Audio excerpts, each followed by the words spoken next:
नमो अर्हन्ताणं नमो सिद्धाणं नमो वायुगानं नमो अध्यायानं नमो लोये सहस्राहुरं शुद्धात्मानमनेकान्तं साधुमत्तं मंगलम वंदे संदृष्टसिद्ध्यर्थं समुदयर्थप्रकाशकम् ओंकार स्वरूपाय नमः। जिनकोद्भूत सरस्वती देभ्यो नमः। रत्नत्रय धारक में स्वभाव साधक अज्ञान में निवारक श्री गुरुवे नमः। परम गुरुवे नमः। परम्पराचार्य गुरुवे नमः। मंगलम भगवान वीरो मंगलम गौतम गणे मंगलम कुंद कुंदाद्यो जैन धर्मोष्ठ मंगलम सर्वमंगल मंगलम सर्वकल्याणकारकम प्रधानम सर्वधर्माणां जैनम जैत शासनम। समयसार जिन राज हैं स्यादवाद जिन वैन मुद्रा जिन निर्गलता नमन करें सब चैन। नमः समय सारा स्वान हो त्याजकास्ते स्वभावाय भावाय सर्वभावांतरक्षिते वंदित्व सर्वसिद्धे जो मचल मनोभूम गजम पत्रे गोक्षाम समय पावन मनमोक्षी पर्याय के समय अब हम अकेले रह गए। अरे भाई तू कब अकेला नहीं था? अब हम बूढ़े हो गए। कब जवान था? जवान था ही कब? अब हम बीमार हो गए। अरे उस देह को देखने वाला स्वस्थ था ही कब जो बीमार हो गया?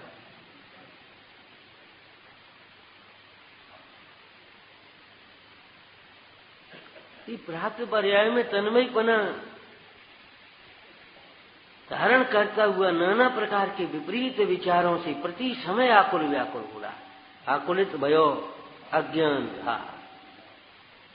ये लाइन कहकर के पंडित दौलत राम जी क्या कहना चाह रहे आपसे? आकुलित भयो अज्ञान धार। आगे तो दृष्टांत है जो मरम तचना जानबार है ना। कहना क्या चाह रहे हैं? अब हो निराकुल ज्ञान धार। आकुलित भयो अज्ञान धार ये कहकर के कहना क्या चाह रहे हैं? अब हो निराकुल ज्ञान धार।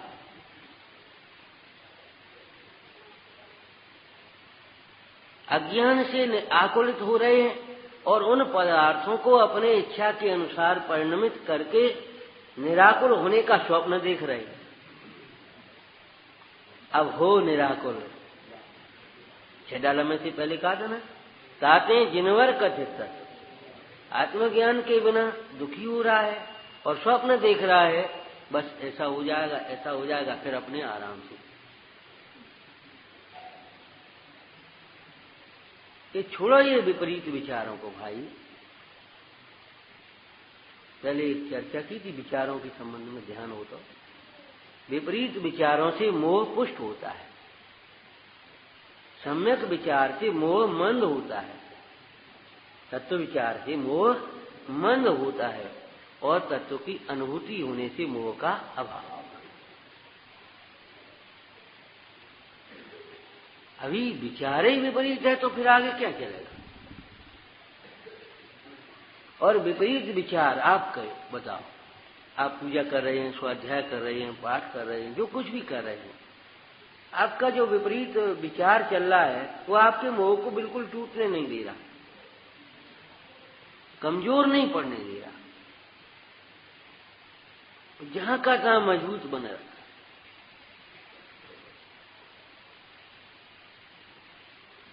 सवेरे की अंतिम बात यही कही थी, भाई दृष्टि बदलना चाहिए। अपने में सिद्धत्व की स्थापना होना चाहिए। कैसे करें ये मत सोचो। अरे भाई दृष्टांतों ने उस शेर को पानी में परछाई दिखी और वो समझ गया सामने वाला शेर कहाँ ले गया? नदी किनारे। परछाई दिखी, वो मैं भी तो ऐसा ही हूं जी, क्या है मामला? हमारे श्री गुरु भी तुझे यही तो दिखा रहे हैं।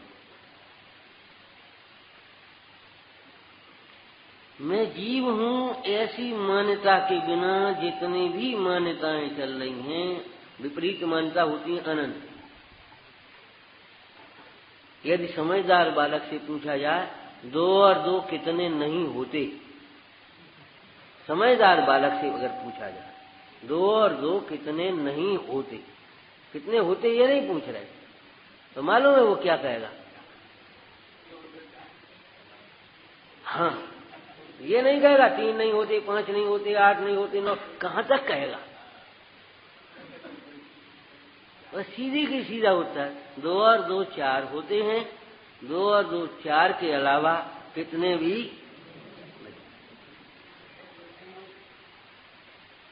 तो मिथ्यात्व क्या है जी बताओ? जीव संबंधी भूल है क्या? अपने को जीव नहीं मानता, बाद बाकी जो भी मानता है सबका सब भूल।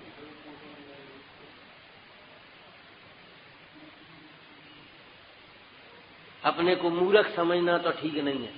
देखो भाई, दीनता की भावना से कभी उत्थान नहीं होगा। हम तो मूर्ख हैं, हम कुछ समझते नहीं, हम तो मूर्ख हैं, हम कुछ नहीं है। अरे ऐसी दीनता की बातों से क्या काम चलेगा? अपने को मूर्ख मानना तो मिथ्यात्व है, लेकिन हम बहुत ज्ञानी हैं, हम पंडित हैं, ये मानना तो ठीक है कि भाई अपने को जीव माने बिना अपने को पंडित मानना भी अच्छा है। और अपने को जीव जानने पर ही जीव पंडित होता है, व्यवहार से देखा जाए। बताओ, अपने को जब यह जीव जीव जानता है, मैं जीव हूं, मैं ज्ञान स्वरूप हूं, तभी तो जीव पंडित होता है। भेद ज्ञान पंडा बुद्धि परमालाद संपन्नम यो जानात,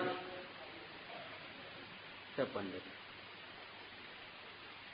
परमालाद संपन्न अनंत जैसा अपना आत्मा अंतर में देखा, अपने को आत्मा रूप देखा, बस वहां से पंडित बना, इसका सुनने का। अपने को जीव माने बिना हम पंडित हैं ये मानने लगे तो अभी भूल हो गई। यदि आप ये मानते हैं हम बहुत रागी हैं, हम तो बहुत मोही हैं, तो अभी आपकी भूल है। और अपने को जीव माने बिना यदि ये मानने लगे हम धर्मात्मा हैं, हम त्यागी हैं, तब ये भूल हो जाए।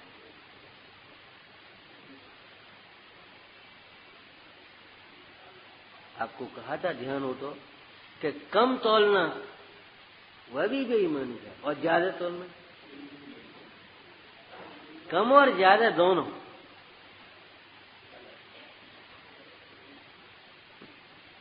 नहीं, कम तो बेईमानी है, ज्यादा तो नहीं है।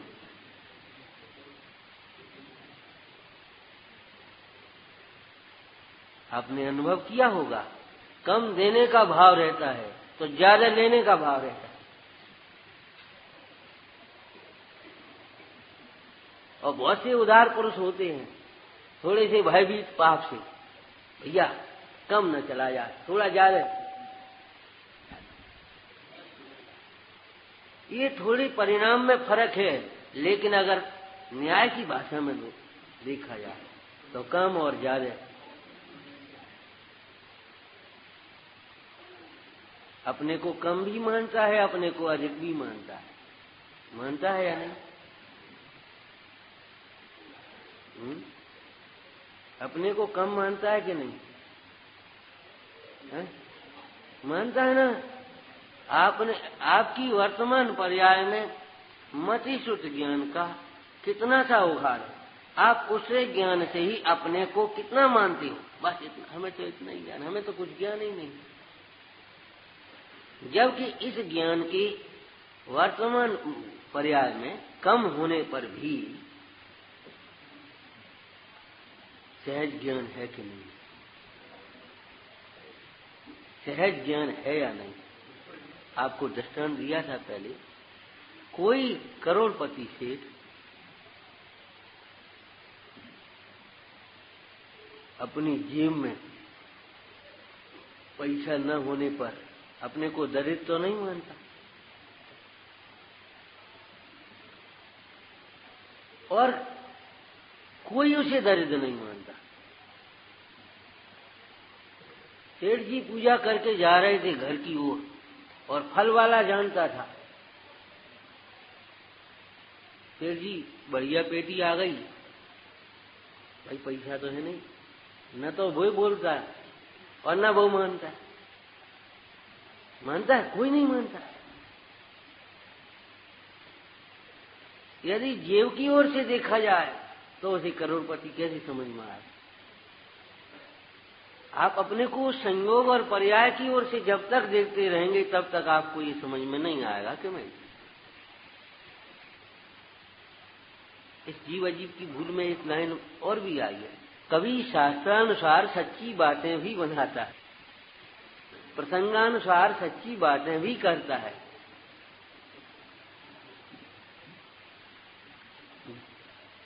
जब ये कहा जाता है तो भैया अपने को जीव समझो, अपने को जीव समझो, अपने को जीव जानो, ये कौन नहीं जानता? ये तो छोटा सा बच्चा भी जानता होगा मैं जीव हूं। अब क्या कह रहे हैं? छोटा सा बच्चा भी जानता है मैं जीव हूं। सच बात तो ये है कि अंतर्मुख हुए बिना 11 अंग 9 पूर्व का पाठी भी ये नहीं जानता मैं जीव। छोटे बच्चे और बड़े बच्चे की बात नहीं है। शास्त्र पाठी भी मूल है जो निज तत्व अजान, अणुमात्र भी रागाज का सद्भाव है जीव के। हैं? क्या लिखा नीचे? जानता नहीं।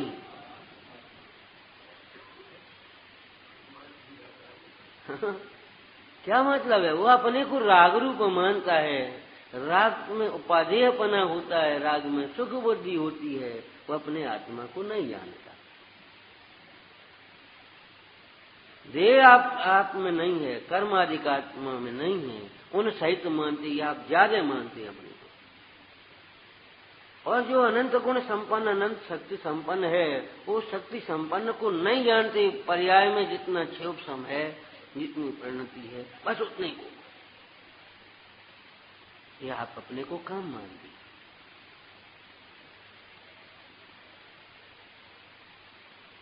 जिन आगम, जिन शास्त्रों का जब पठन पाठन हुआ, श्रवण हुआ, अभ्यास किया, हम ऐसे कह रहे हैं, तो जिन आगम में जीव के भेदों की चर्चा है, अजीव के भेदों की चर्चा है कि नहीं? मुक्त और संसारी।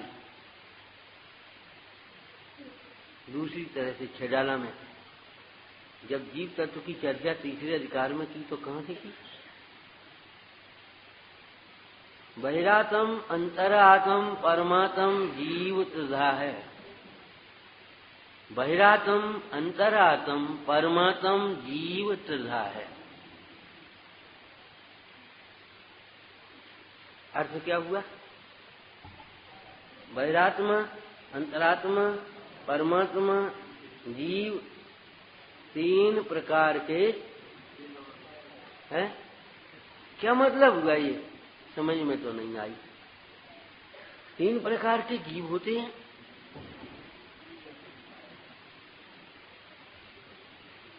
ये कथन तो है, सच्ची बात है, 3 प्रकार से जीव होते हैं।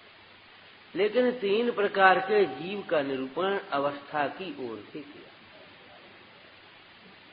एक जीव की 3 अवस्थाएं हैं।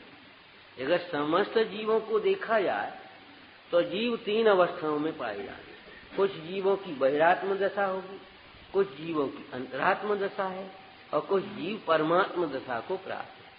और एक जीव को भी देखा जाए तो एक जीव में देखो, बहिरात्म, बहिर विशेषण और आत्म विशेष, अंतर आत्म, आत्म विशेष और अंतर, और परम आत्म। आत्म आत्म तो तीनों में आए ना। उसका नाम जीव तत्व है, वो वास्तव में जीव तत्व है। अगर अपन 3 तत्वों की 3 प्रकार के जीवों की चर्चा सुन करके पढ़ करके विचार करें और समझें, और फिर हम आपसे प्रश्न करें, आप कौन है इस समय? बहिरात्मा, अंतरात्मा के परमात्मा? तो परमात्मा तो हो नहीं सकते, परमात्मा तो वितराग सर्वज्ञ है। हाँ, और अंतरात्मा, अब अंतरात्मा भी भैया सम्यक दृष्टि हो, कोई बिरले होते हैं, कौन अंतरात्मा भी भैया कौन है? अपन तो बहिरात्मा। ठीक है तुम्हारा उत्तर, कोई बात नहीं है, लेकिन ये बताओ बहिरात्मा है तो बहिरात्मा रह करके आप सुखी हैं कि दुखी हैं? अरे महादुखी हैं, हर समय आकुलता है। तो इस बहिरात्मा को बने रहना है कि मिटना है? मिटना है। तो बहिरात्मा क्यों है ये बताओ।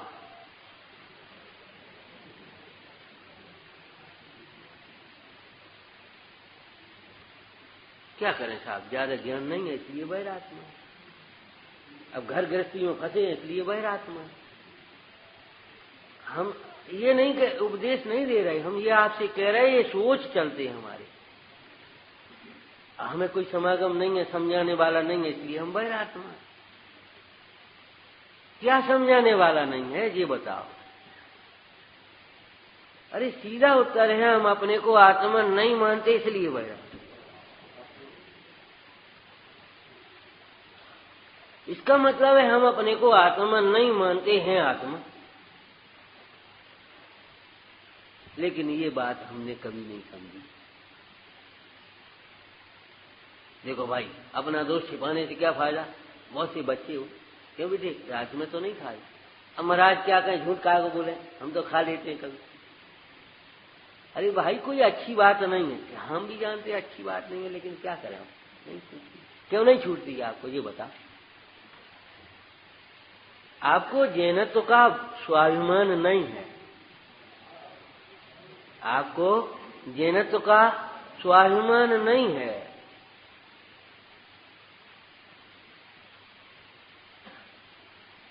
समर्पण भाव नहीं है जैन दर्शन, जैन धर्म के प्रति, जैन देव के प्रति। क्या करें, मजबूरी है। क्या मजबूरी है?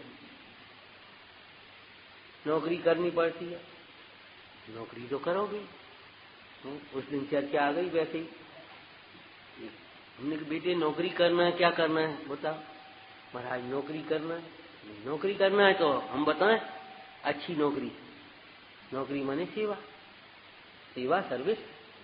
हम बताएं नौकरी करना, सेवा करना है तो भगवान पंच परमेश्वर की सेवा करो, जिन शासन की सेवा करो तो कुछ मिलेगा। विचार करो, ये शरीर की सेवा और परिजनों की सेवा और इन मोही जनों की सेवा करने से क्या मिलेगा ये बताओ। सेवा ही करने का भाव है तो जिन राज की सेवा करो, जीव राज की सेवा करो। देह की और विषयों की सेवा और विषयों में आसक्त जीवों की, इन मोही जीवों की सेवा। बाबा जी कभी कभी कह देते, ये टुकड़खोर भिखारी जैसी बस्ती है तेरी, क्या मिलेगा तुझे? पाप मिलेगा नहीं। इस बाहर की सेवा और सर्विस से आपको जो मिलेगा वो आपके लिए सुख का कारण होगा। आप उसे साथ ले जा सकेंगे? भूल जाएंगे, छूट जाएंगे। सेवा ही करनी है तो सेवा 3 रूप में है। अगर ये शरीर और शरीर वाले जीवों की, इन लौकिक जीवों की सेवा करते हैं, धन आदि की सेवा, परिग्रह की सेवा में, विषयों की सेवा में जाता है जीवन, पाप होता है। परमेश्वरी भगवान की सेवा, जिन वाणी की सेवा, जिन धर्मात्माओं की सेवा से पुण्य होता है, और जीवराज की सेवा से। सेवा करना है तो सेवा करने से पहले सोचो। एक अच्छा पढ़ा लिखा लड़का है, अच्छी उसकी डिग्री, हमने कहा एक काम करना, क्यों भाई तुझे नौकरी करनी है? कि हाँ करनी तो है। तो एक काम हम बताएं, मंदिर में चपरासी चाहिए, ये कैसी बात है?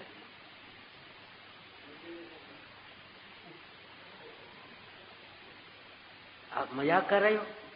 हम इतने पढ़े लिखे होकर के माने वहां सेवा करने से पहले किसकी सेवा से क्या मिलेगा ये सोच लेता है, लेकिन एक तरफा सोचता है केवल संयोग की ओर से।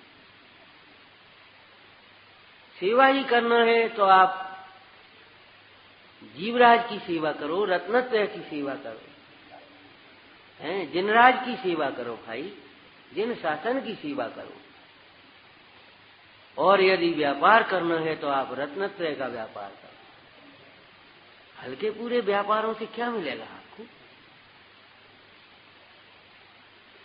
लेकिन न रत्नत्रय के व्यापार, व्यापार माने कपड़े का कर लो, इसका कर लो, उसका कर लो, ये कर लो, ये कर लो, क्या मिलेगा आपको? मानस वाणी और काया से उस व्यापार में क्या समझ लिया आप, क्या मिला?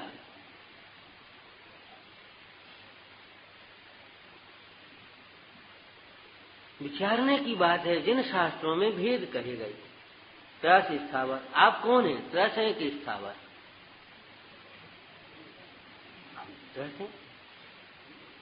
आप एक इंद्री, दो इंद्री, तीन इंद्री, चार इंद्री, पंच इंद्री होते हैं। आप कौन है? हम पंच इंद्री। अरे रे भाई, हम त्रस हैं या स्थावर हैं? बस एक तो होंगे ही, एक तो होंगे ही। और शास्त्र में झूठी थोड़ी लिखी है। अरे एक क्या सच पूछो तो यदि पर्याय की ओर से देखा जाए तो त्रस स्थावर पर्यायों में ऐसी कौन सी पर्याय जो धारण नहीं करी, लेकिन किसी भी पर्याय रूप ये जीव नहीं। ऐसा नहीं लगता कि मैं न स्थावर हूं। जिस प्रकार मैं स्थावर नहीं हूं उसी प्रकार मैं त्रस भी, ये नहीं लगता। क्यों नहीं लगता? क्यों नहीं लगता? कि विपरीतता का कारण ये है, ये लगता ही नहीं कि मैं जीव हूं।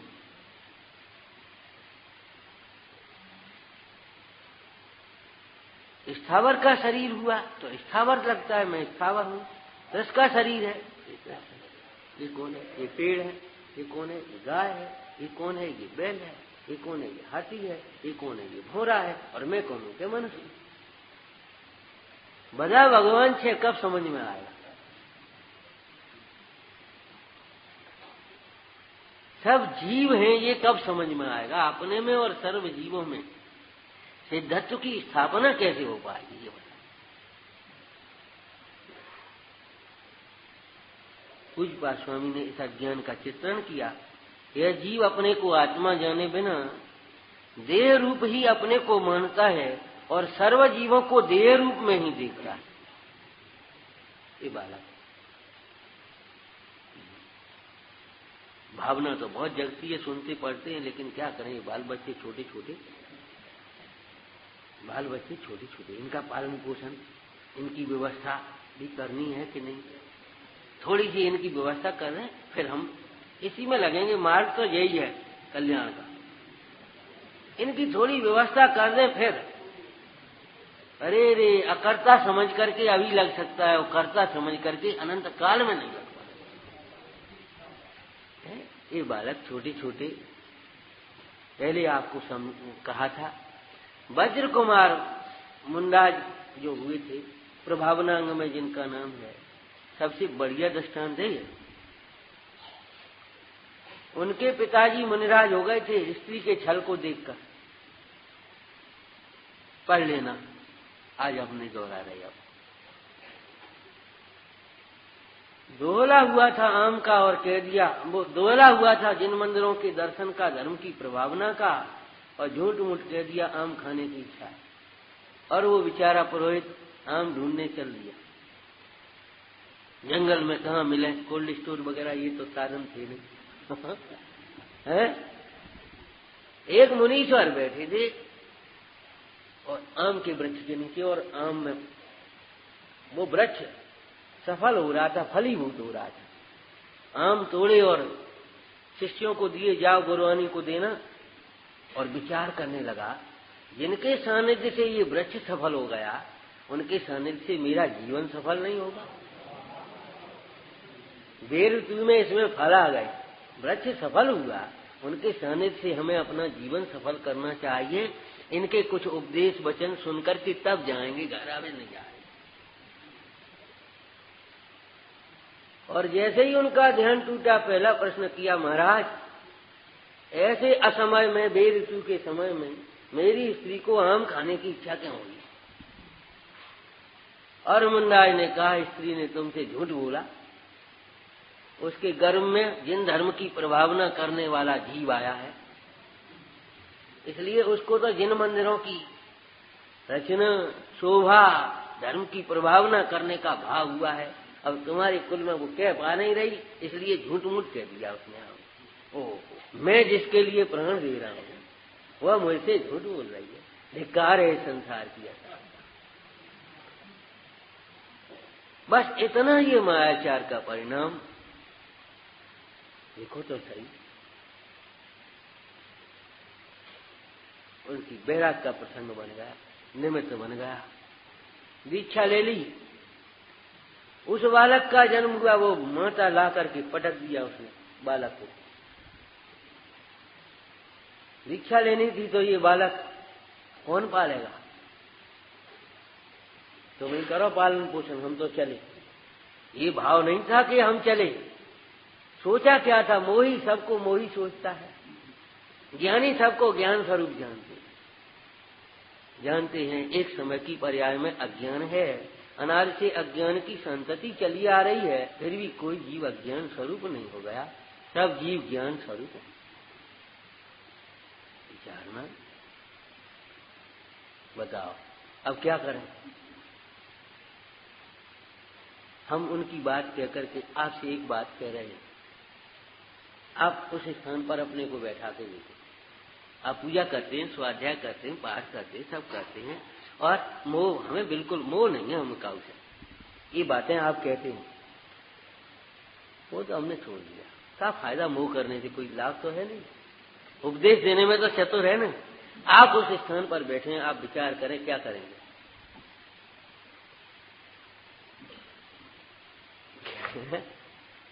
यही विचार आएगा कि क्या करें।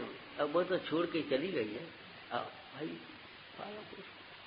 देखो इसको है। लेकिन ये एक दिन अभी का बालक, छोटा सा बालक, उसके पालने का विकल्प किसको आ सकता है? जो अपने को जीव न माने। अपने से च्युत हुए बिना विकल्प नहीं होते। अपने में संतुष्ट योगीश्वर को उसके पालने का विकल्प नहीं आया। बालक है तो इसका पालने वाला भी है। और वस्तु स्थिति कुछ और थी, आपको मालूम है कथा से।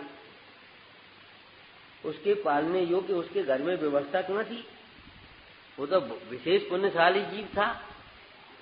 वह विद्याधर राय आया और उसे पालने के लिए ले गया। तेरे विकल्प अकिंचित कर। आपको ये लगता है इनकी थोड़ी सी व्यवस्था कर दें, फिर हम इस मार्ग में लगें? थोड़ी सी व्यवस्था से पूर पड़ेगी? हे भाई, मति व्यवस्थित करो। हम इनके कर्ता नहीं है, व्यवस्थापक नहीं है, ज्ञाता स्वरूप है जीव। हम जीव हैं, लेकिन हमने अपने को जीव नहीं माना कभी भी। प्राप्त पर्याय में तन्मयपना, शास्त्र पढ़े तो हम अपने को तृष्ण मानने लगे, स्थावर मानने लगे, पंचेंद्रिय मानने लगे, संगी मानने लगे, और सोचने लगे अब हम कुछ समझने लगे। पहले तो हम कुछ नहीं जानते थे। जब से एक दिन हम शास्त्र में आए, सुने, बहुत अच्छी लगी, फिर हम रोज आने लगे, फिर हम स्वाध्याय करने लगे। अरे पहले भी कुछ नहीं जानते थे। सच बात यह है, अपने को जाने बिना, क्या अपने को जीव जाने बिना आप अभी भी, सच बात है, कुछ नहीं। ये जानपना आपका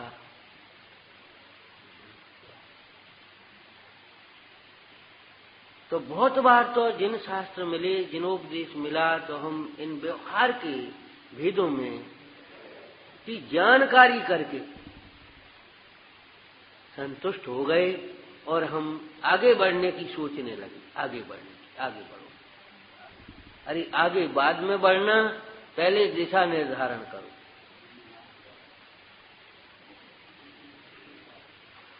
यदि कहीं विपरीत दिशा में आगे बढ़े तो हमारा क्या होगा? हम अपने गंतव्य से दूर होते चले जाएंगे। पहले स्थापना करनी भाई। जीव के भेद प्रभेदों को जाना, अजीव के भेद प्रभेदों को जाना। 5 प्रकार के जीव होते हैं, 5 प्रकार अजीब होते हैं, और ये 2 प्रकार के जीव होते हैं, अथवा तो 3 प्रकार के एक विविक्षा से जीव कहे हैं, और उनके इतने इतने भेद होते हैं। जीव के भेद, अजीव के भेद सब जाने, लेकिन अजीव से भिन्न जीव मैं हूं।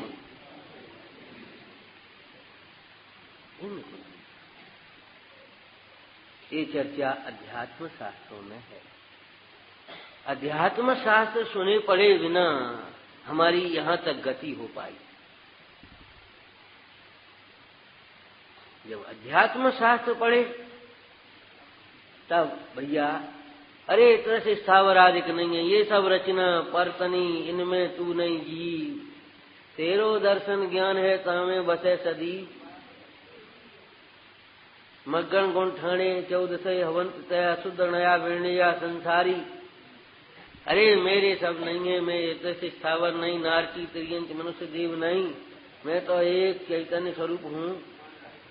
ये बात सुनी पड़ी, देखा देखी कहने लगे अपन भी, और उस श्रद्धा को वैसी की वैसी बनाए रख करके वैसा ही कुछ समय के काल में विचार करने लगे, सुनाने के काल में सुनाने लगे, लेकिन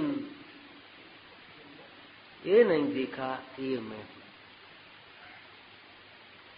अपने से अभिन्न हुए बिना माने अपने से अभिन्न देखे बिना ये परद्रव्य भिन्न कह सकते हैं, परद्रव्य भिन्न विचार सकते हैं, लेकिन परद्रव्य भिन्न भाषित नहीं हो सकते।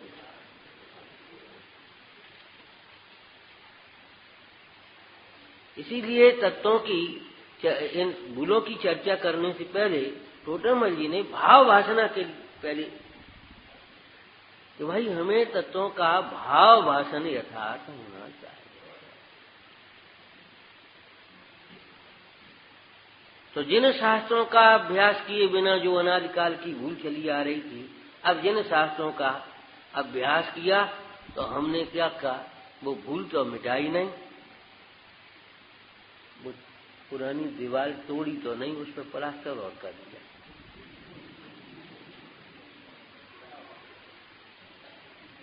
लिखा है ना, देखो। अरे भाई एक नए से आत्मा समान है, ठीक है, सच्ची बात है, निश्चय नए की बात है ये। अब हम ये और सीख गए, और व्यवहार से भी तो है, व्यवहार भी तो है। तो व्यवहार है क्या? व्यवहार है, व्यवहार परमार्थ नहीं है भाई। व्यवहार अवतार है भाई, व्यवहार के लिए है, सच्ची बात है। आप उसे कौन मने कर रहा है?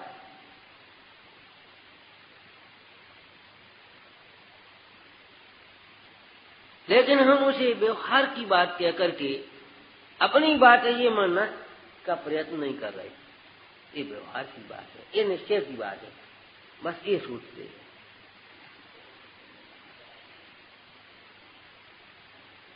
इन अध्यात्म शास्त्रों का अभ्यास करके इन भूलों को दूर करने की उपाय भी साथ साथ में समझते जाएं।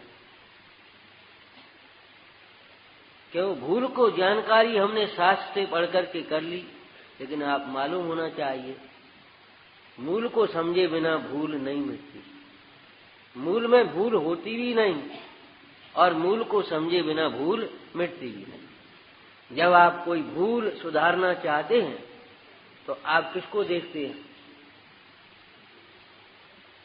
बताओ, आप भूल सुधारना चाहते हैं तो आप किसको देखते हैं? मूल को देखते हैं।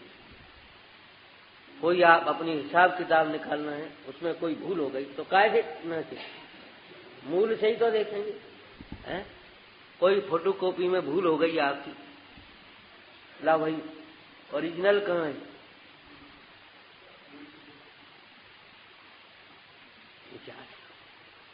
आप अपने अनादि काल की चली आई इस भूल की संतति को मिटने के लिए मूल को देखें।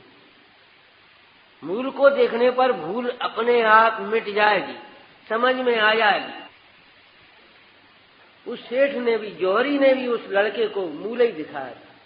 उस कांच को हीरा क्यों मान रहा था? उसने देखे नहीं जवाहरात, उसे हीरा देखा। बार बार देखने से उसकी दिमाग, अरे हीरा ये होता है, इसके ये लक्षण होते हैं। 6 महीने बाद बोला कि वो हमारा भी बिकवा दो। कि हम क्या बिकवा, बेचो, निकालो, बेचो। देखा वो जिसमें तो हीरा का लक्षण नहीं है। ऐसे जिना अध्यात्म का अभ्यास करने के बाद आप ये सोचो इसमें तो मेरा लक्षण नहीं है, इसे हम मैं मान रहे हैं, इसे हम मेरा मान रहे हैं, इसमें मेरे लक्षण नहीं है।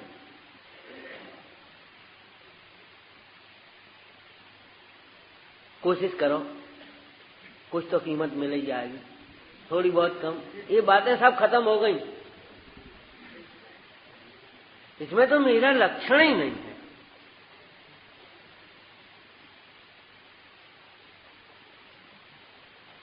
तेरो लक्षण है ज्ञान दर्शन, वह तेरा लक्षण है। उस लक्षण से अपने लक्ष्य को पहुंचा।